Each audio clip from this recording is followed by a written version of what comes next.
ఉదయకాల సమయంలో తండ్రి అయిన దేవుడిని ఆత్మతో సత్యంతో ఆరాధించుటకు కూడి వచ్చిన మీ అందరికీ ప్రభువైన యేసుక్రీస్తు వారి పెట్టిన వందనాలు తెలియజేస్తున్నాను. పరిశుద్ధ గ్రంథంలో నుండి ఒక చక్కటి విలువైన అంశాన్ని మనం పరిశీలన చేస్తూ మన ఆత్మీయ జీవితాన్ని బలపరుచుకున్నాము. మన అంశము మరణమా నీ విజయం ఎక్కడ? మరణమా నీ విజయం ఎక్కడ అనే అంశాన్ని మనం పరిశీలన చేయబోతున్నాం. మరణాన్ని గురించి మనం ఆలోచన చేస్తే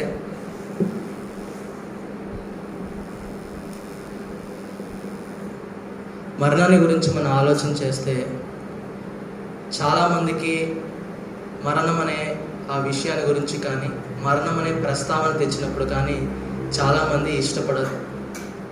ఎందుకనంటే మనిషికి ఎప్పుడు కూడా బ్రతకాలన్న ఆశ కానీ చనిపోవాలి మరణించాలనే ఆశ మనిషికి ఎప్పుడు కూడా ఆ కోరిక అనేది ఉండదు. లోకపు తీరు కూడా మనం చూస్తే మరణాన్ని గురించి వాళ్ళు ఏమనుకుంటారంటే అదొక అశుభంగా, అది చెప్పకూడని మాటగా, అనకూడని మాటగా లోకం కూడా మాట్లాడుతూ ఉంటుంది.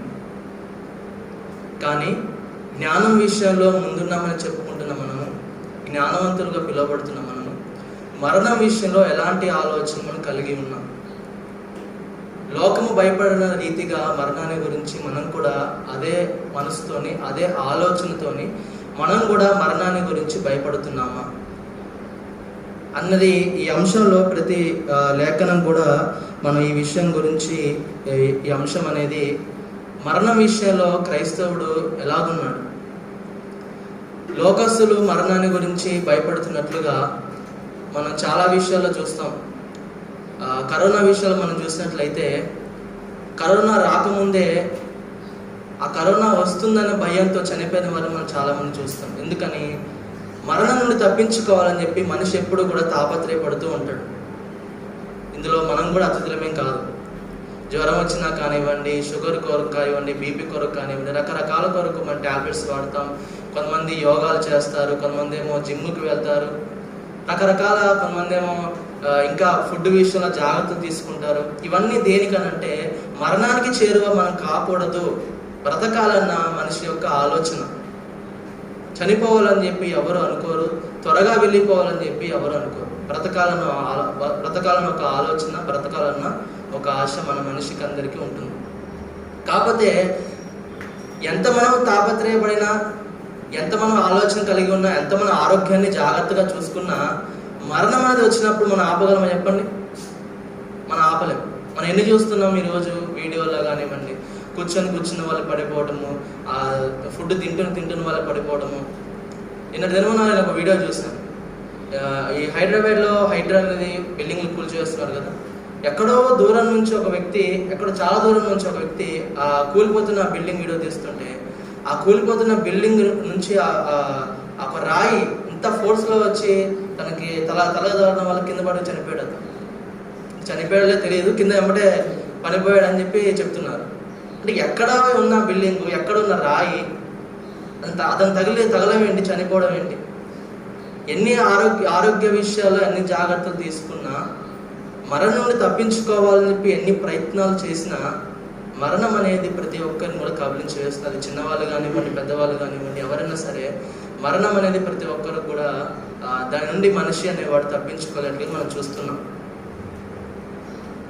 అయితే లోకం ఏ విధంగా అయితే మరణాన్ని గురించి భయపడుతూ ఆలోచన చేస్తుందో, జ్ఞానవంతులుగా మరణాన్ని గురించి పరిపూర్ణమైన అవగాహన ఉన్న మనం కూడా మరణం విషయంలో భయపడుతున్నామా? చావు ఎప్పుడైనా వస్తుంది, రానివ్వండి, నేను మరణించడానికి సిద్ధంగానే ఉన్నాను, అది ఎప్పుడైతే రానివ్వండి అనే ఒక దృఢమైన విశ్వాసం అనేది మనలో ఉందా లేదా? విశ్వాసులంగా లోకస్తులు చావు ఎప్పుడు వస్తుందో భయపడుతున్న రీతిగానే క్రైస్తవులు కూడా అదే రీతిగానే భయపడుతున్నామా మనం కూడా? అంటే ఆరోగ్య విషయంలో నియమాలు తీసుకోవద్దు అనేది నా ఉద్దేశం కాదు, కానీ మరణం విషయంలో లోకం భయపడుతున్నట్లుగా మనం కూడా అదే మాదిరిగా భయపడితే మన విశ్వాసానికి ఆధారం ఏమని చెప్పండి? ఇంకా ఒక విశ్వాసులుగా పిలువబడుతున్న దానికి ఇంకా అర్థమేముంది చెప్పండి?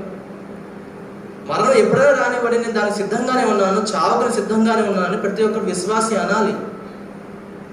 మన గ్రంథంలో చూసినట్లయితే మనందరికీ తెలిసిన ప్రేమైన భక్తుడు అపోస్తలుడైన పౌలు, అపోస్తల కార్యములు 20వ అధ్యాయం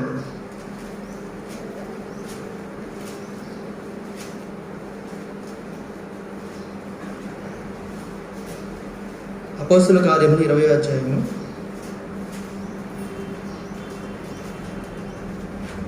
24వ వచనం. అపోస్తల కార్యములు 20వ అధ్యాయము 24వ వచనం మనం చూసినట్లయితే, అయితే దేవుని కృపాసువార్తను గురించి సాక్ష్యమిచ్చుటయందు నా పరుగును నేను ప్రభువైన యేసు వలన పొందిన పరిచర్యను తుదముట్టింపవలనని నా ప్రాణమును నాకెంత మాత్రమును ప్రేమైనదిగా ఎంచుకొనలేదు అంటున్నాడు. నాకు పరిచర్య అనేది దేవుడు నాకు అప్పగించాడు. నేను ఆ పరిచర్య ముగించాలని, తుదముట్టించాలని పరిగెడుతున్నాను. ఈ విషయంలో నా ప్రాణం పైన, నా ప్రాణం విషయంలో ఆ ప్రాణము ఎంత మాత్రము నాకు ప్రేమైనది కాదు అంటున్నాను. నా ప్రాణము నాకు ఎంత మాత్రము కూడా ప్రేమైనది కాదు అంటున్నాడు అపోస్తలుడైన పౌలు. ఈరోజు మన ప్రాణాలు చాలా ప్రేమైనది. వర్షానికి చూస్తే భయపడతాం, చలిని చూస్తే భయపడతాం, ఎండను చూస్తే భయపడతాం. అంటే మన ప్రాణాలు మనం ఎలా ఆలోచిస్తున్నాం? ప్రేమైనదిగా, సుకుమారంగా మనం చూసుకుంటున్నాం. కొంచెం ఎండ కొట్టంగానే ఏమంటే ఏసీ ఆన్ చేసుకుంటాం, వాన కొట్టంగానే రైన్ కోట్ వేసుకుంటాం. ఎండ కొడుతుంది అనుకోండి, బయటకు కూడా వెళ్ళాం. మనం చూస్తున్నాం కదా, మన ఎండలో బయటకు కూడా వెళ్ళొద్దు అని చెప్పి ప్రభుత్వం వారు కూడా హెచ్చరించారు. కానీ పౌలు విషయానికి వస్తే పౌలు ఏమంటాడంటే, నా ప్రాణం ఈ విషయంలో, పరిచర్య విషయంలో, ఈ నా ఏది నాకు అప్పగింపబడి ఉన్నదో దాని గురించి పరిగెడుతున్నాను, అది తొలముట్టించవాలని చెప్పి నా ప్రాణము నాకు ఎంత మాత్రము ప్రేమింది కాదు, పోతే పోనివ్వని అంటున్నాడు. అలాగే పక్కన కూర్చోండి, 21వ అధ్యాయంలో 21వ అధ్యాయం 13వ వచనం. 21:13. పౌలు ఎందుకు మీరు ఏడ్చి నా గుండెలు బద్దలు చేసేదేరా? నేనైతే ప్రభువైన యేసు నామము నిమిత్తము యెరూషలేములో బంధింపబడుటకు మాత్రమే గాక చనిపోవుటకును సిద్ధముగా ఉన్నానని చెప్పాను. ఇక్కడ పైన ఏం జరిగిద్దంటే, అగబు అనే ఒక ప్రవక్త వచ్చి, ఈ నడుకట్టగల మనుష్యుని యెరూషలేము ఈ మాదిరిగా బంధిస్తారు అని పరిశుద్ధాత్ముడు సాక్ష్యం ఇస్తున్నాడు అని చెప్పినప్పుడు, అక్కడున్న సంఘపు వారందరూ కూడా బాగా ఏడ్చేస్తారు. మీరు వెళ్ళొద్దు, యెరూషలేముకి మిమ్మల్ని బంధిస్తారు అని చెప్పి బాగా ఏడ్చేసరికి పౌలు కూడా వారి బాధను చూసి ఆయన గుండె బద్దలైపోతుందట. అంటే అంత మాదిరిగా మీరు వెళ్ళొద్దండి, మీరు ఇక్కడే, మీరు మాకు కావాలి, మీరు వెళ్తే మిమ్మల్ని ఏమైనా చేస్తారు వాళ్ళు అన్నప్పుడు పౌలు అంటున్నాడు, నన్ను బంధించడం గురించి మీరు మాట్లాడుతున్నారేంటి?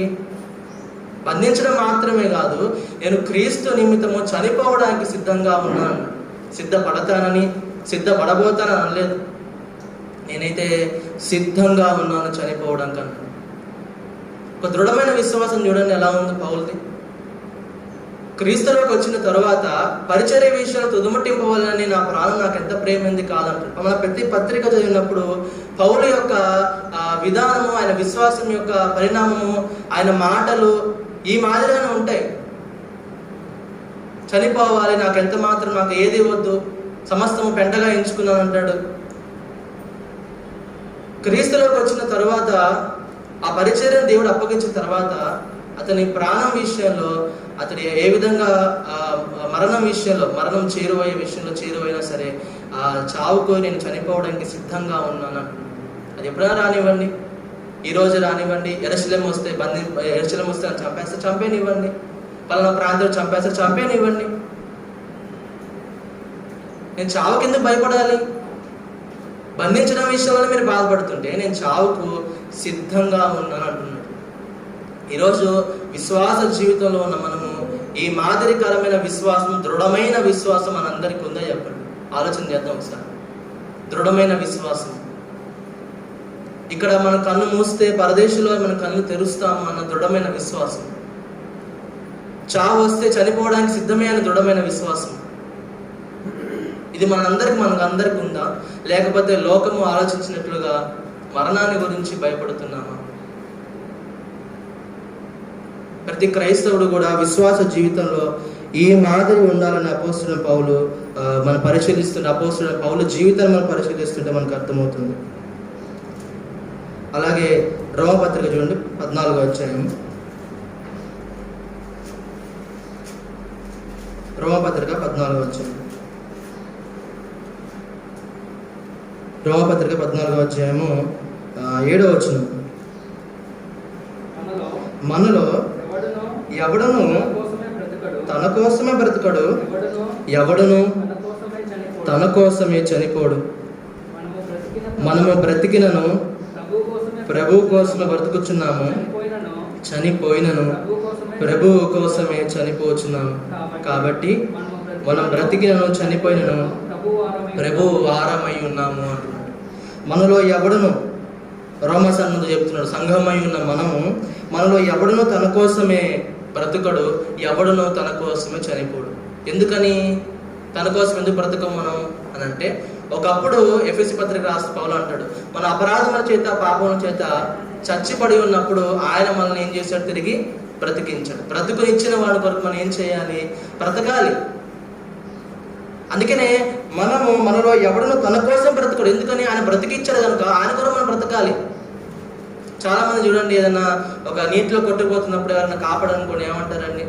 బయటికి రాగానే మీరు కాపాడబట్టిన బ్రతికానండి, మీకు నేను రుణపడి ఉంటానండి, మీరు ఈ విధంగా సాయం చేయబట్టే నేను రోజు ఈ భూమి మీద ఇలా ఉన్నానండి అని ఆ వ్యక్తిని గొప్ప స్థాయిలో మనం పెడతాం.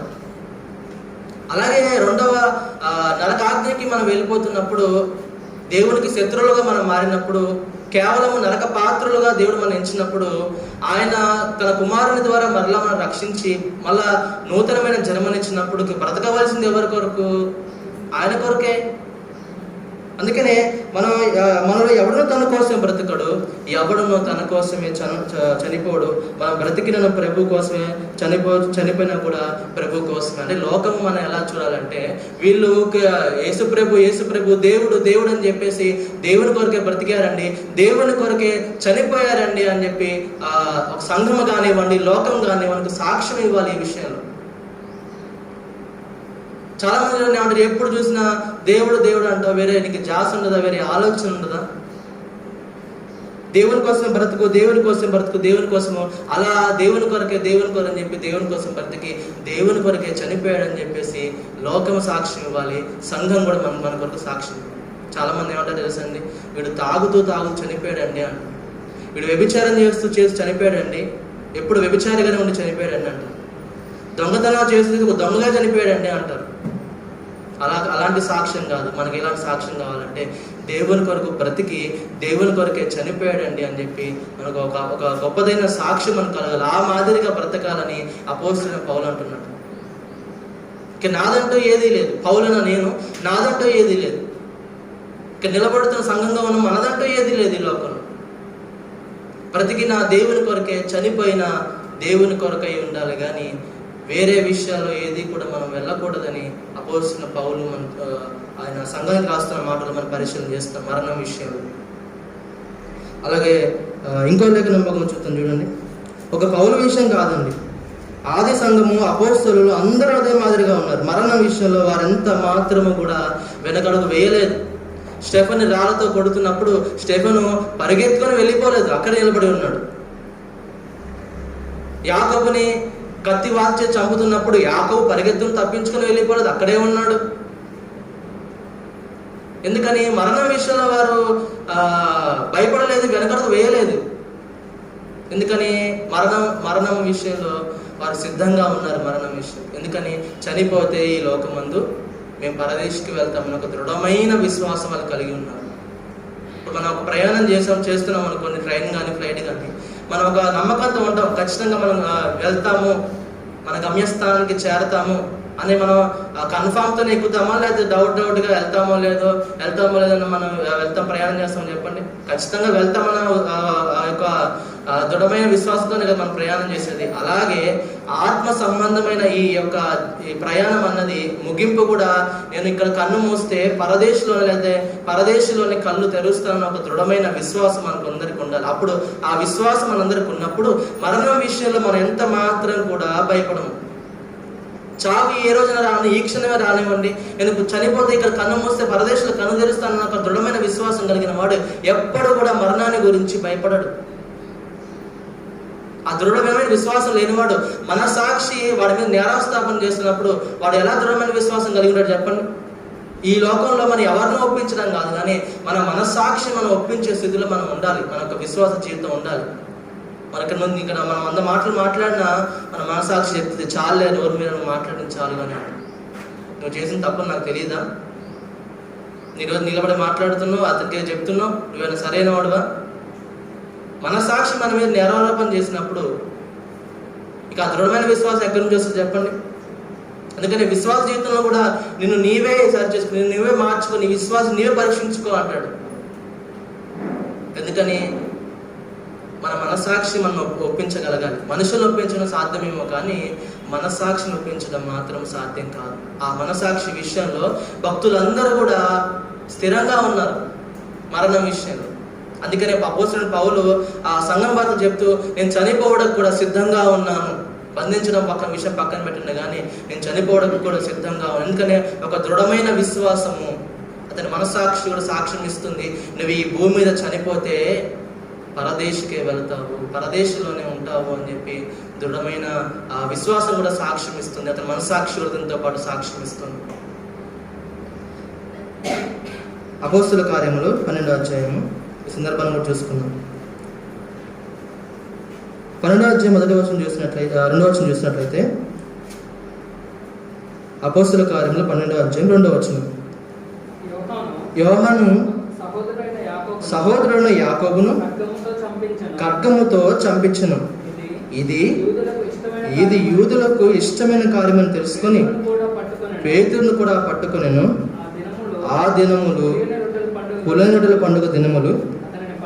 అతన్ని పట్టుకొని చెరసాల వేయించి పస్కా పండుగైన పిమ్మట ప్రజల యొద్దకు అతని తేవలను ఉద్దేశించి అతనికి కావలుటకు 4 చతురస్రముల సైనికులను అతనికి అప్పగించింది. ఇక్కడ ఏం జరుగుతుందంటే, యాకోబుని ఖడ్గంతో చంపిస్తారు. ఎందుకంటే అది యూదులకు ఇష్టమైన కార్యం అని చెప్పేసి యాకోబుని ఖడ్గంతో చంపించేస్తారు. తర్వాత ఎవరిని పట్టుకుంటారంటే పేతురుని పట్టుకుంటాడు. పేతురుని పట్టుకొని బంధిస్తారు. ఎందుకంటే నెక్స్ట్ డే ఎవరు చంపేపోయేది? ఇది యూదులకు ఇష్టమైన కార్యం అని చెప్పేసి ఎవరు? రాజైన హేరోదు ఆ యూదుల్ని వాళ్ళ మనసులు గెలుచుకోవాలని చెప్పి యాకోబుని చంపించారు. ఎందుకంటే ఆ రోజు సంఘం అన్నది యూదులకు విరోధంగా ఉంది, మనందరూ తెలిసిన విషయమే. అది యాకోబుని చంపించేస్తారు.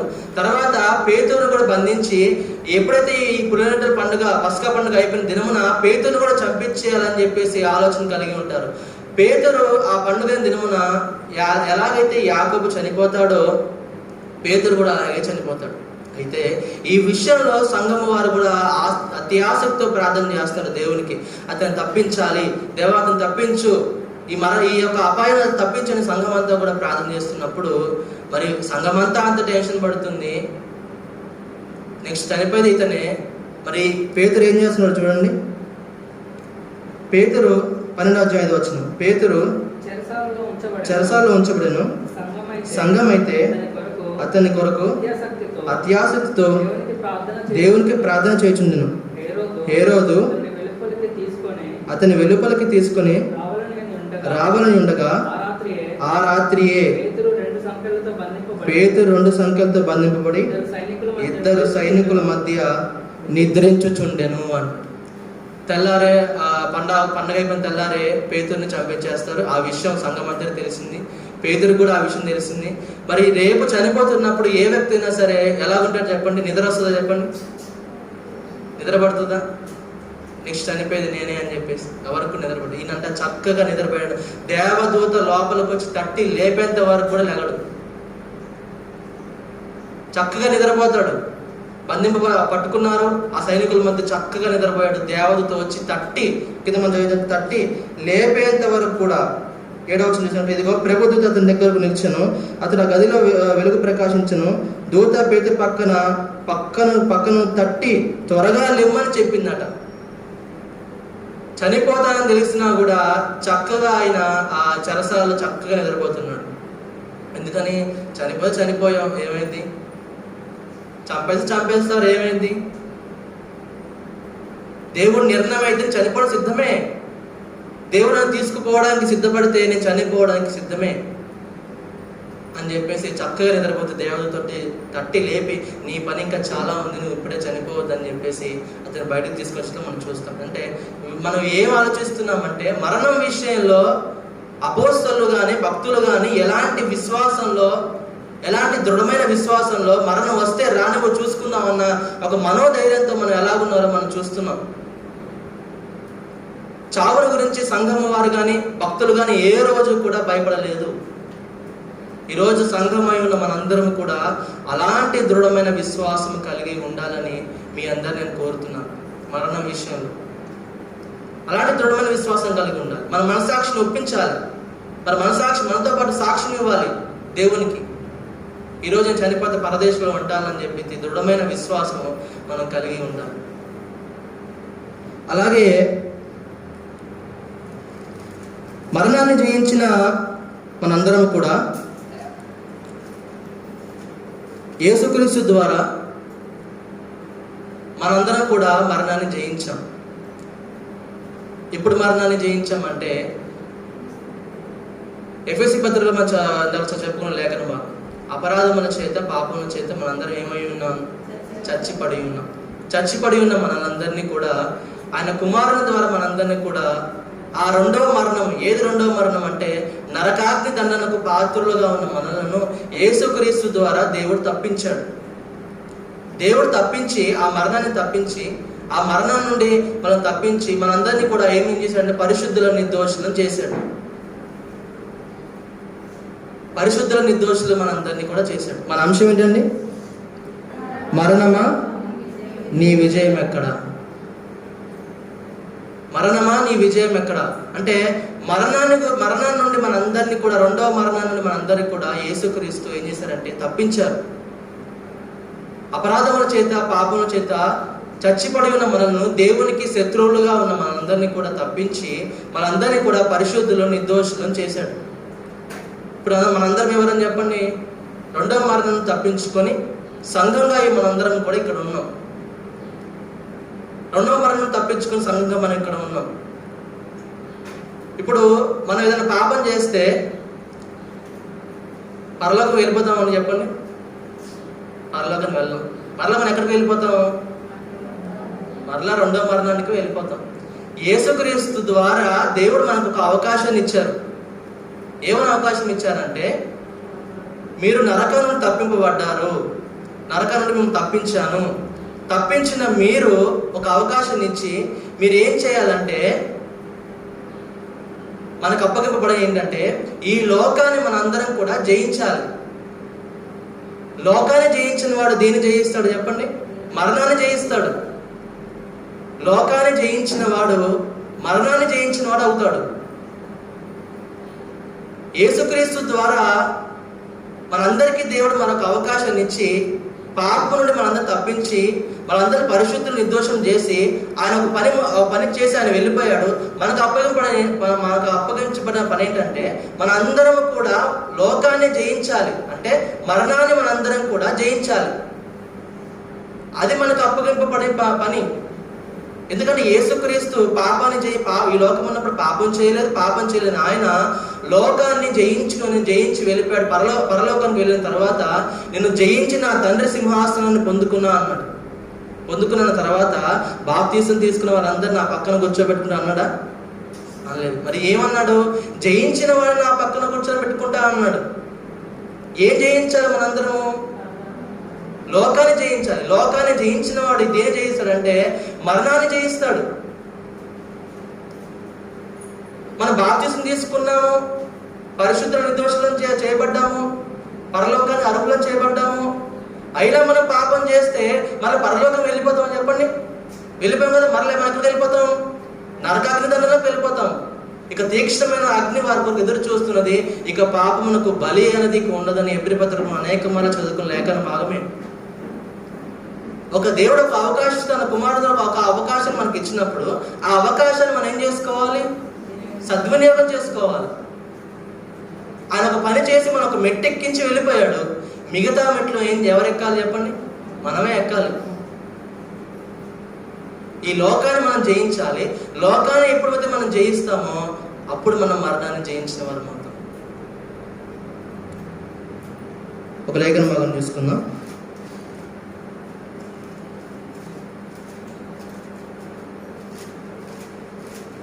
హెబ్రీ రాసిన పత్రిక 2వ అధ్యాయం.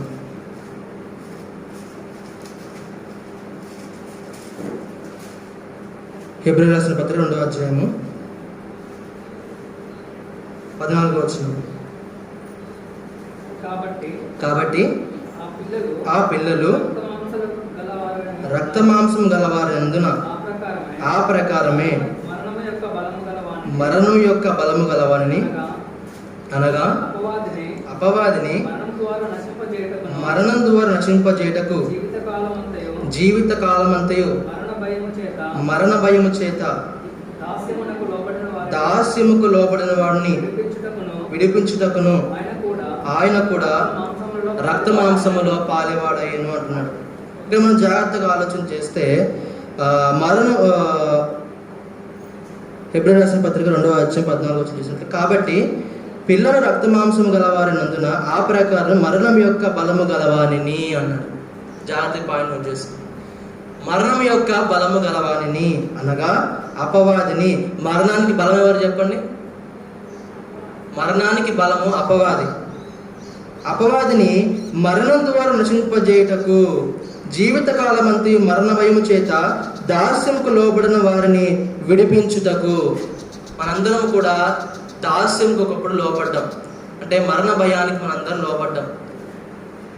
మరణానికి ఉన్న బలము అపవాది. ఆ అపవాదిని మరణం ద్వారానే యేసుక్రీస్తు ఏం చేశాడట? జయించాడట మరణం ద్వారానే. అపవాదిని గురించి మనం ఆలోచన చేస్తే మొదటి యోహాను పత్రిక, యోహాను రాసిన మొదటి పత్రిక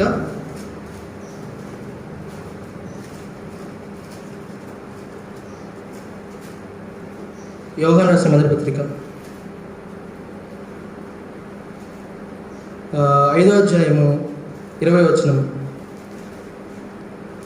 యోహాను రాసిన మొదటి పత్రిక 5వ అధ్యాయం 20వ వచనం. మనము సత్యవంతుడైన వారిని ఎరగవలెనని దేవుని కుమారుడు వచ్చి మనకు వివేకం అనుగ్రహించినాడని ఎరుగుదుము. మనము దేవుని కుమారుడైన యేసుక్రీస్తునందున్న వారమై సత్యవంతుని ఎందున్నాము. ఆయనే నిజమైన దేవుడును నిత్య జీవమునై ఉన్నాడు. ఈ వచనం కాదు, 18వ వచనం చూసినట్లయితే, ఇది 5వ అధ్యాయము 18వ వచనం చూసినట్లయితే, దేవుని మూలముగా పుట్టి ఉన్న వాడెవడును పాపము చేయడని ఎరుగుదుము.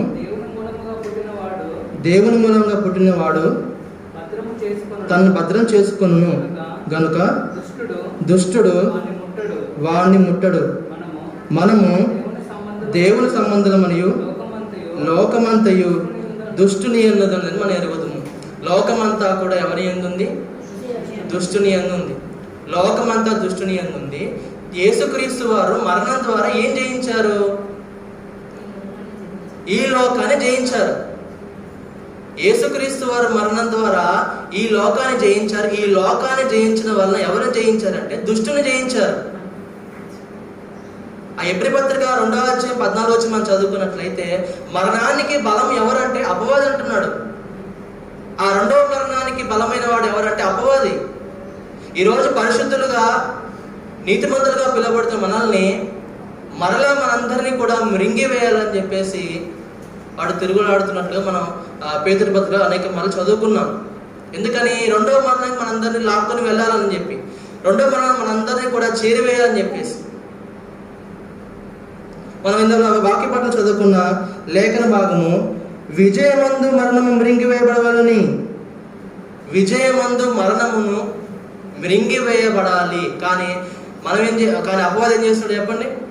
మన విజయం ద్వారా మరణం అనేది మృంగివేయబడాలి. కానీ అపవాది మనల్ని ఏం చేస్తున్నాడు? మృంగివేయాలని చెప్పేసి తిరగలాడుచూ ఉన్నాడు. ఎందుకని మన వాడి దాస్యం నుండి ఈరోజు బయటికి చేపడ్డాం, మళ్ళీ అదే దాస్యంలోకి మనందరం చేర్చాలని చెప్పి, మళ్ళీ అదే రెండవ మరణానికి మనందరం చేరువ చేయాలని చెప్పేసి అపవాది మనకు అనేక ప్రయత్నాలు పడుతూనే ఉంటాడు. అని అపవాది అనేక ఆలోచనలు చేస్తూనే ఉంటాడు. మనందరినీ కూడా రెండవ మరణానికి మరలా వీళ్ళు తీసుకొని పోవాలి, వీళ్ళు జయించేవారుగా ఉండొద్దు, జయించి పరలోకాన్ని పొందుకోవద్దని చెప్పేసి అపవాది ప్రయత్నాలు పడుతూనే ఉంటాడు. అందుకని యేసుక్రీస్తు వారు అన్న మాట, నేను ఈ లోకాన్ని జయించాను అన్నాడు. అసలు లోకంలో ఏముందో చూద్దాం. చూడండి, యోహాను రాసిన మొదటి పత్రిక,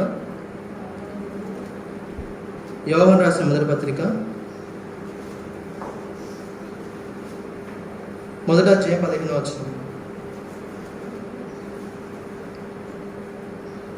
ఈ లోకమైనను, యోహాను రాసిన మొదటి పత్రిక 15వ వచనం, మొదట అధ్యాయం 15వ వచనం. యోహాను రాసిన మొదటి పత్రిక మొదటి అధ్యాయము 15వ వచనం. మొదటి పత్రిక క్షమించండి, 2వ అధ్యాయం 15వ వచనం. ఈ లోకమైనను లోకంలో ఉన్నవాటిని ప్రేమింపకుడి. ఎవడైనా లోకము ప్రేమించినట్లా తండ్రి ప్రేమ వానిలో ఉండదు. లోకంలో ఉన్నదంతయు అనగా శరీరాశయు, నేత్రాశయు, జీవపు డమ్మము తండ్రి వలన పుట్టినవి కావు, అవి లోక సంబంధమైనవి. లోకంలో ఏమున్నాయట? శరీరాశ, నేత్రాశ, జీవపుడము. శరీరాశలు అంటే ఏం చెప్పండి? శరీరాశలు అంటే శరీర సంబంధమైన కోరికలు, శరీర సంబంధమైన ఆలోచనలు, శరీర సంబంధమైన పనులు. క్రీస్తులోకి వచ్చిన మనందరం కూడా శరీర సంబంధంగా ఉండాలా, ఆత్మ సంబంధంగా ఉండాలా? చెప్పండి. శరీర ఆశలు కాదు, కానీ క్రీస్తులోకి వచ్చిన ప్రతి క్రైస్తవుడు కూడా ఆత్మ సంబంధమైన ఆశలు ఉండాలి. ఆత్మ సంబంధమైన ఆశలు మనందరం కూడా కలిగి ఉండాలి. అపోస్తలుడైన పౌలు ఫిలిప్పీ పత్రిక రాస్తూ అక్కడ ఒక మాట ఉన్నాడు, చూద్దాం. చూడండి, ఫిలిప్పీ రాసిన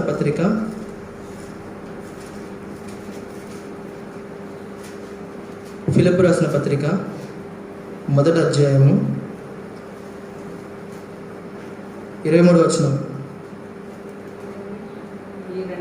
ఈ రెండింటి మధ్యను ఇరకబడి ఉన్నాను, నేను వెడలిపోయి క్రీస్తుతో కూడా ఉండవాలని నాకు ఆశ అయి ఉన్నది అంటాడు. ఇది ఏ ఆశ చెప్పండి? శరీర ఆశ, ఆత్మ సంబంధమైన ఆశ?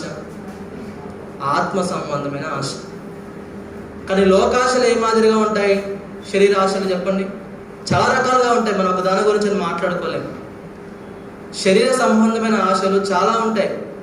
అవి శరీర సంబంధమైన ఆశలు ఏం చేస్తాయంటే పాపానికి మనందరినీ కూడా ప్రేరేపిస్తూ ఉంటాయి. మనం మొట్టమొదటిగా అపవాది యేసుక్రీస్తు వద్దకు వచ్చినప్పుడు ఇవే విషయాలు అతను చెప్పాడు. శరీర ఆశలతను చూపించాడు, నేత్రాశలను చూపించాడు, జీవపు డమ్మతను చూపించాడు. అపవాది దగ్గర ఉన్న అస్త్రాలు ఇవన్నీ, ఈ మూడే. చాలా ఉన్నాయి కానీ ప్రాముఖ్యమైనవి ఈ మూడు. మనందరం దేనికి లోబడి ఉండిపోతాం అంటే శరీర ఆశలకు లోబడిపోతాం. శరీర ఆశలు నెరవేర్చుకోవడానికి చేయనంటూ పాపం అనేది ఏది ఉండదండి. శరీర కోరికలు తీర్చుకోవడానికి మానవుడు ఎన్ని పాపాలు చేస్తాడో మనందరికి తెలిసిన విషయమే. అందరూ వార్తలు చూస్తున్నాం, ఈ సోషల్ మీడియాలో అబ్జర్వ్ చేస్తున్నాం. శరీర కోరికలు తీర్చుకోవడానికి ఈరోజు హత్యలు చేస్తున్న వారు ఉన్నారు, శరీర కోరికలు తీర్చుకోవడానికి దొంగతనం చేస్తున్న వాళ్ళు ఉన్నారు. ఇవన్నీ ఎలా వస్తాయంటే శరీర ఆశలు తీర్చుకోవడం, శరీర కోరికలు తీర్చుకోవడానికి. ఆ కోరికలు తీర్చుకోవడానికి మనిషి ఏం చేస్తాడు? తప్పు దారిన వెళ్ళిపోతూ ఉంటాడు. ఎందుకని? ఆ శరీరానికి ఆ కోరికను తీర్చుకోవాలని ఒక ఆలోచన. ఆ ఆలోచన ఏం చేస్తుందంటే మనిషిని తప్పు దారినది పట్టిస్తూ ఉంటుంది.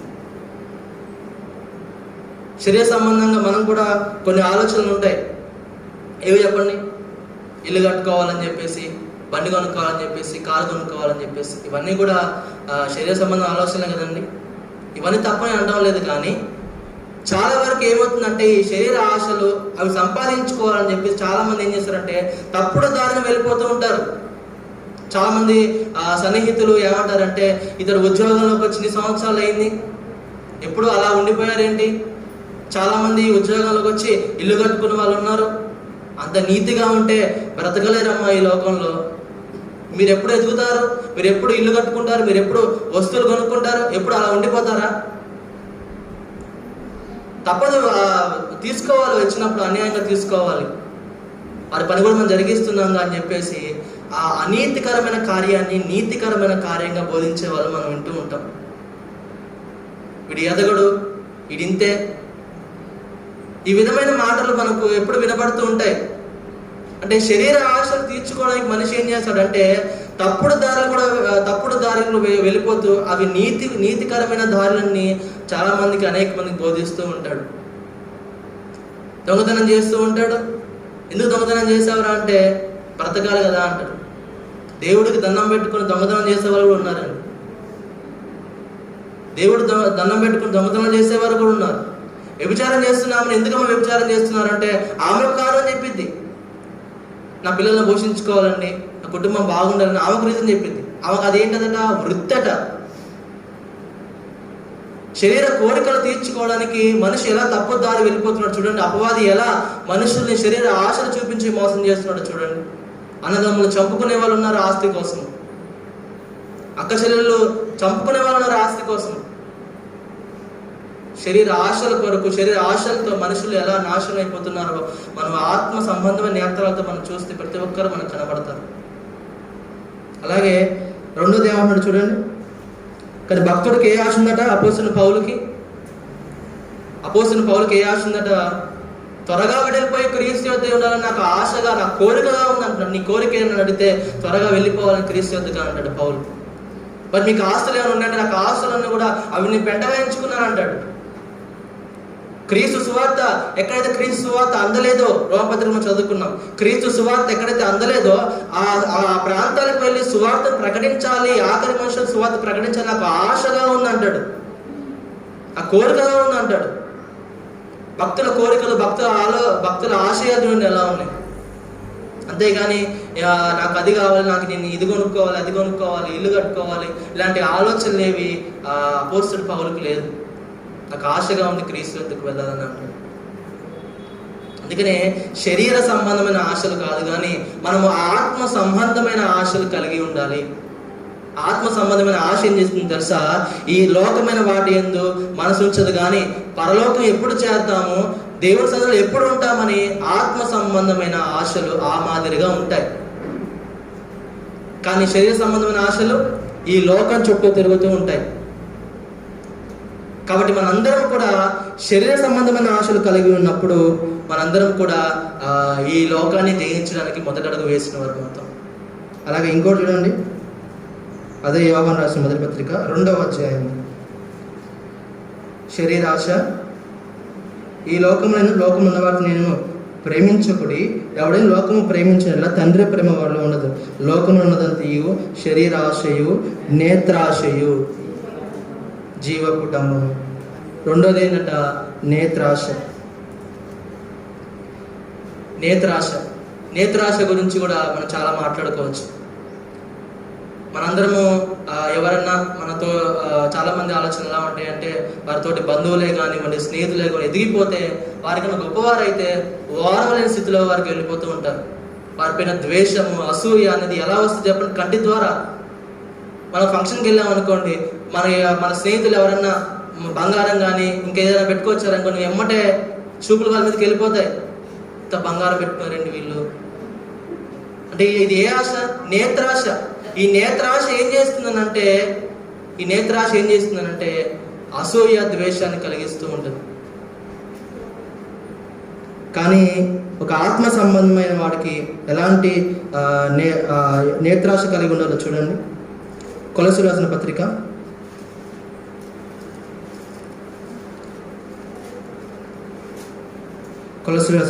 3వ అధ్యాయం.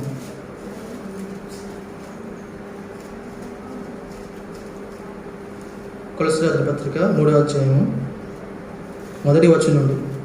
కొలస్సీయులకు రాసిన పత్రిక 3వ అధ్యాయం మొదటి వచనం నుండి. మీరు క్రీస్తుతో కూడా లేపబడిన వారైతే పైన వాటిని వెతుకుడి, అక్కడ క్రీస్తు దేవుని కుడిపార్శ్వం మీద కూర్చొని ఉన్నాడు అంటున్నాడు. మీరు క్రీస్తుతో కూడా లేపబడిన వారమైతే మనందరం కూడా క్రీస్తుతో కూడా లేపబడిన వారము. చనిపోయి తర్వాత తిరిగి లేచామని చెప్పుకున్నాం కదండి అక్కడ. మనందరం క్రీస్తుతో కూడా లేపబడిన వారము. మీరు ఏం చేస్తారంటే పైనున్న వాటిని వెతకండి. భూసంబంధమైన వాటిని మనం వెతకాలంటే దేంతో వెతుకుతామండి? కళ్ళతోనే వెతికేది. మీరు కళ్ళతో ఏం వెతకాలంటే పైనున్న వాటిని వెతకండి. అక్కడ క్రీస్తు దేవుని కుడిపార్శ్వం మీద కూర్చొని ఉన్నాడు అన్నాడు. అపోస్తలుడైన స్టెఫెను, అపోస్తలుడైన స్టెఫెను ఆ పైనున్న ఆ దేవుని మహిమను యేసుక్రీస్తు ఆయన కుడిపార్శ్వం కూర్చుంటే చూస్తాడండి. అంటే అతను ఏం వెతికాడు చెప్పండి? పైనున్న వాటిని వెతికాడు. పైనున్న వాటిని వెతికాడు కాబట్టి ఆ దేవుని చూశాడు. అక్కడ దేవుని మహిమను చూశాడు. దేవుని మహిమ పక్కన యేసుక్రీస్తు నిలబడి ఉండటం కూడా చూశాడు. ఏ నేత్రాలతో అతను చూశాడు?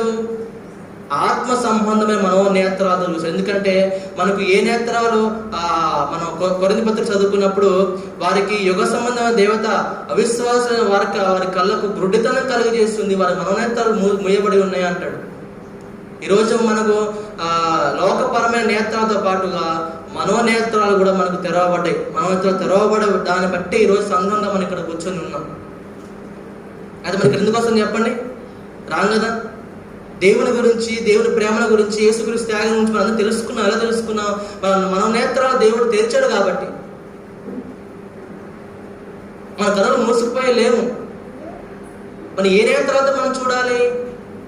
నేత్రాశ అంటే ఆత్మ సంబంధమైన నేత్రాశ మనం కలిగి ఉండాలి. ఆత్మ సంబంధమైన నేత్రాశ మనం కలిగి ఉన్నప్పుడు పైనున్న వాటిని మనం ఎత్తికే స్థితిలో మనం ఉంటాం. అపోస్తల కార్యంలో స్టెఫెను వెతికినట్లుగా పైనున్న వాటిని మనం వెతికే ఆ స్థితిలో ఉంటాం. అందుకనే కొరింథీ పత్రికలో అదృశ్యమైన వాటి మీద మనసు ఉంచండి, దృశ్యమైన వాటి మీద మనసు ఉంచకని అంటాడు.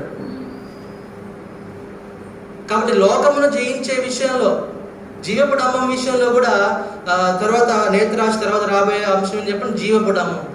అంటే ఈ లోకమందు జీవాన్ని బట్టి గర్వంగా బతకడము, అందరికన్నా నేనే ముందుండాలని. చాలా మంది చూడండి, అందరికన్నా నేనే ముందుండాలి, అందరికన్నా నేను గొప్పగా ఉండాలని అనుకుని ఆ విషయంలో కూడా తప్పిపోయేవారు మనం చూస్తున్నాం ఈరోజు లోకంలో. ఆ విషయంలో కూడా అసూయ, నాకన్నా ముందుగా వీడు వెళ్ళిపోతున్నాడు, ఎదిగిపోతున్నాడు అన్న వారి పట్ల కూడా అసూయ. అందరికన్నా నేనే ముందుండాలి, అందరు నన్ను గొప్పగా పొగడాలి. ఈరోజు ఎన్ని కార్యాలు జరుగుతున్నాయని చెప్పండి. ఈ సెలబ్రిటీలు చూడండి, ఆ సినిమాలోకి వెళ్ళేవారు, ఆడవారు సినిమాలోకి వెళ్ళేవారు, వారికట ఆ కమిట్మెంట్ ఇవ్వాలట. అంటే ఆ తప్పు చేయడానికి వారు వెనకాల. ఎందుకని? పాపులారిటీ వస్తుందని. జీవపడము పాపులారిటీ వస్తుంది. ఆ కోసము 1000 మంది 100 మంది ఆటోగ్రాఫ్ ఎదురు చూస్తూ ఉంటారు. ఇవన్నీ కూడా శరీరాశ, నేత్రాశ, జీవడము, ఇవన్నీ కూడా మనిషిని తప్పుదారి పట్టించేవి కానీ సరైన క్రమంలో పెట్టేవి కదా. అందుకనే వాటిని ప్రేమించొద్దు అన్నాడు. అవి ప్రేమించే వాడిలో తండ్రి ప్రేమ ఏమాత్రం నిలవదని ఆ అపోస్తలుడైన యోహాను చెప్తున్నాడండి. లోకంలో ఉన్న వాటిని మీరు ప్రేమించకూడి, అవి దేవుని సంబంధించినవి కావు, అవి దుష్టుని సంబంధించినవి. ఇవన్నీ ఒకరోజు యేసుక్రీస్తుకు చూపించాలనుకున్నాడు. లోకపరంగా మనం కూడా జీవపడమం విషయంలో యేసుక్రీస్తు వారికి మనం మాదిరిగా తీసుకుంటే, ఈ విషయంలో జీవపడమం విషయంలో ఆయనకి సర్వాధికారం లోకంలో ఇవ్వబడ్డది. నాకు సర్వాధికారం ఇచ్చినా కూడా ఆయన ఎక్కడన్నా జీవపడమం చూపించాడు, గర్వాన్ని చూపించాడు చెప్పండి. శిష్యులు కూడా ఈ విషయంలో ఆ లేఖను మనం చూసుకుందాం. మత్తయి సువార్త ముగించుకోవడానికి ప్రయత్నిద్దాం. మత్తయి సువార్త 20వ అధ్యాయం.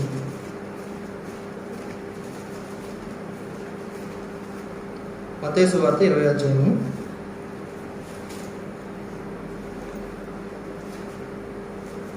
వారికి శిష్యుల మధ్య ఎవరు గొప్ప అని చెప్పి ఒక మాదిరికరమైన జరుగుతూ ఉంటుంది. మీలో నేను గొప్ప అనేది ఆలోచన వారు కలిగినప్పుడు యేసుక్రీస్తు వారికి ఏం చెప్తున్నారో చూడండి. 25వ వచనం, మత్తయి సువార్త 20వ అధ్యాయం 26వ వచనం చూద్దాం. మీలో అలాగుండకూడదు, మీలో ఎవడు గొప్పవాడై ఉండవలనో వాడు మీ పరిచారకుడై ఉండవలను అన్నాడు. పైన మనం చూసినట్లయితే 25వ వచనంలో కనుక యేసు తన యొద్దకు వారిని పిలిచి, అన్యజనుల అధికారులు వారి మీద ప్రభుత్వం చేయుదురనియు వారిలో గొప్పవారు వారి మీద అధికారం చేయదని మీకు తెలియను. అధికారం కలిగిన వారు మీ మీద ప్రభుత్వంలో గొప్పవారు అధికారం చేస్తారు, మీ మీద అధికారం చేస్తారు. అయితే మీరు అలాగుండకూడదు. మీలో 26వ వచనము, మీలో అలాగుండకూడదు. మీలో ఎవడు గొప్పవాడై ఉండగలనో వాడు మీ పరిచారకుడై ఉండవలెను. ఎవడు గొప్పవాడై ఉంటాడో వాడు పనిచేసే స్థితిలో ఉండాలి, తగ్గింపు స్వభావాన్ని కలిగి ఉండాలి అని యేసుక్రీస్తు వారు తన శిష్యులకు చెప్తున్న మాట. సర్వాధికారం బట్టి ఉన్నా కూడా ఎక్కడా కూడా ఆయన జీవపు డంబాన్ని అనేది చూపించలేదు ఈ లోకంలో పెడుతున్నాడు. ఇవన్నీ కూడా యేసుక్రీస్తు జయించాడు, పాపాన్ని జయించిన తర్వాత లోకాన్ని కూడా జయించాడు. లోకాన్ని జయించడం అంటే మనం ఏమనుకున్నాము? అపవాదిని జయించిన వారం అవుతాం. కాబట్టి లోకంలో శరీర ఆశ విషయంలో మనం ఎలా ఉండకూడదు, ఎలా ఉండాలో మనం చూసాం. ఆత్మ సంబంధమైన ఆశ కలిగి ఉండాలి, కానీ శరీర ఆశ మనం కలిగి ఉండకూడదు. ఆత్మ సంబంధమైన నేత్రాలు మనం కలిగి ఉండి పైన వాటిని వెతకాలన్న మనసు మనం కలిగి ఉండాలని చెప్పాను. అలాగే జీవపడమ విషయంలో తగ్గింపు స్వభావాన్ని మనం కలిగి ఉండాలి, యేసుక్రీస్తు మాదిరి.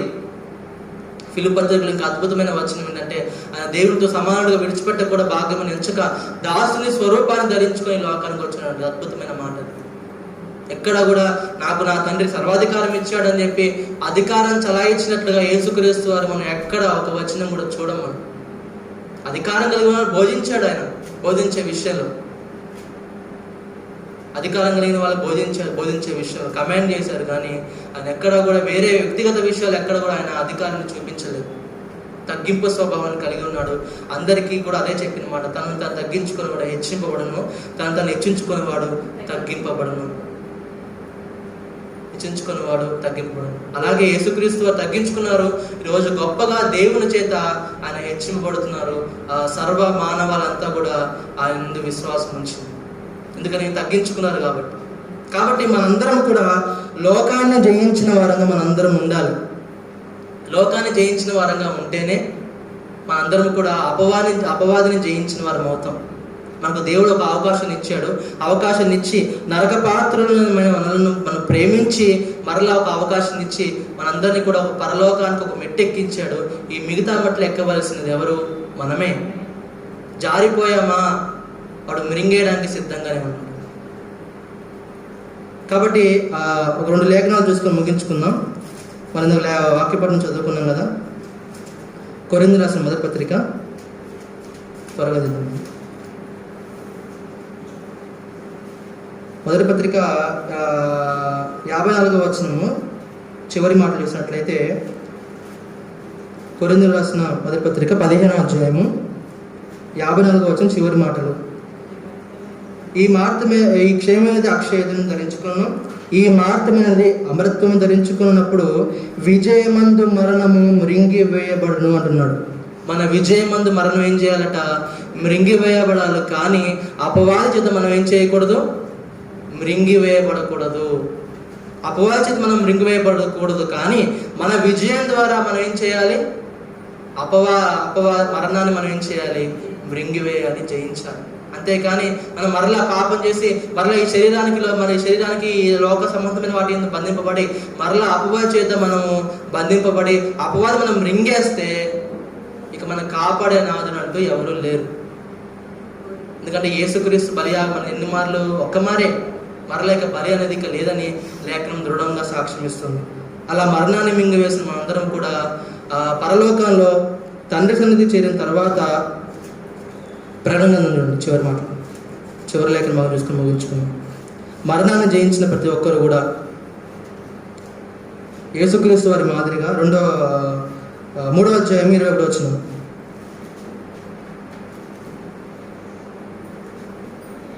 3వ అధ్యాయం ప్రకటన గ్రంథం 3వ అధ్యాయం 21వ వచనం, నేను జయించి నా తండ్రితో కూడా ఆయన సింహాసనం ముందు కూర్చొని ఉన్న ప్రకారము జయించిన వారిని నాతో కూడా కూర్చొనబెట్టుకున్నాను. లోకాన్ని జయించిన ప్రతి ఒక్కరు కూడా యేసుక్రీస్తు సింహాసనం, తండ్రి సింహాసనం ఎలాగే జయించారో మనందరినీ కూడా ఆయన పక్కన కూర్చొనబెట్టుకున్న ఆ స్థితిలోకి మనం వెళ్తాం. ఆ స్థితిలోనికి వెళ్ళి మనందరం కూడా అప్పుడు జయోత్సవంతో మేము మరణాన్ని మింగివేశాము, ఓ మరణమా చెప్పండి, ఓ మరణమా నీ విజయం ఎక్కడ, ఓ మరణమా నీ ముళ్ళు ఎక్కడ అని చెప్పేసి నీ ముళ్ళను మేము విరిచేస్తాం, మేము మరణాన్ని జయించి ఇదిగో జయోత్సవంతో తండ్రి సన్నిధిలో మేమందరం కూడా ఉన్నామని పరలోకపు తండ్రి కూడా తమ పిల్లలు ఎలా ఉండాలంటే జయించిన వారుగా, యోధులుగా, వీరులుగా చూడాలనుకుంటున్నాడు. కానీ పాపానికి బందీలు అయిపోయే వారుగా చూడాలనుకోవట్లేదండి. దేవుడు కూడా మనందరినీ వీరులుగా చూడాలనుకుంటున్నాడు. యేసుక్రీస్తు అదే మాదిరిగా తండ్రి సింహాసనం జయించి పొందుకున్నారు.